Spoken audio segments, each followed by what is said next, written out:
কালো জিরে দিয়ে ইলিশ মাছের পাতলা ঝোল বানানোর জন্য সবার ফার্স্টে আলুগুলোকে হলুদ আর লবণ দিয়ে মাখিয়ে রেখে দিলাম, আর ইলিশ মাছটাকেও হলুদ আর লবণ দিয়ে মাখিয়ে কিছুক্ষণের জন্য রেখে দিয়েছি।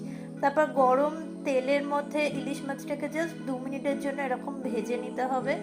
তারপর সেই হলুদ আর লবণ মাখিয়ে রাখা আলুগুলোকেও এই একই তেলের মধ্যে কিছুক্ষণের জন্য নাড়াচাড়া করে মিডিয়াম ফ্লেমে রেখে চাপা দিয়ে জাস্ট 2 মিনিটের জন্য রাখতে হবে, তাহলে এগুলো ভালো মতো ভাজা হয়ে যাবে। তারপর এগুলোকে একটু সাইড করে দিয়ে এর মধ্যে আমি কালো জিরেটা দিয়ে দিলাম, আর এর মধ্যে দিয়ে দিলাম কিছুটা পরিমাণে জিরে গুঁড়ো, আর কিছুটা পরিমাণে কাশ্মীরি লঙ্কা গুঁড়ো, আর হলুদ, আর কয়েকটা চিড়ে কাটা কাঁচা লঙ্কা এর মধ্যে দিয়ে দিলাম। দিয়ে কিছুক্ষণ নাড়াচাড়া করে নিয়ে এর মধ্যে দিতে হবে কিছুটা পরিমাণে জল, যেহেতু এটা ইলিশ মাছের পাতলা ঝোল তাই জলের পরিমাণটা বেশ অনেকটা দিতে হবে। তারপর স্বাদ অনুসারে এর মধ্যে লবণ অ্যাড করতে হবে।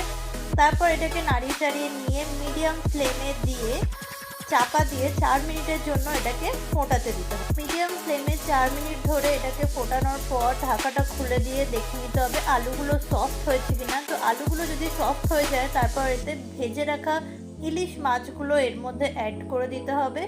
দিয়ে আবার মিডিয়াম ফ্লেমে দিয়ে 1 মিনিটের জন্য চাপা দিয়ে আবার কিছুক্ষণ ভেজে নিতে হবে।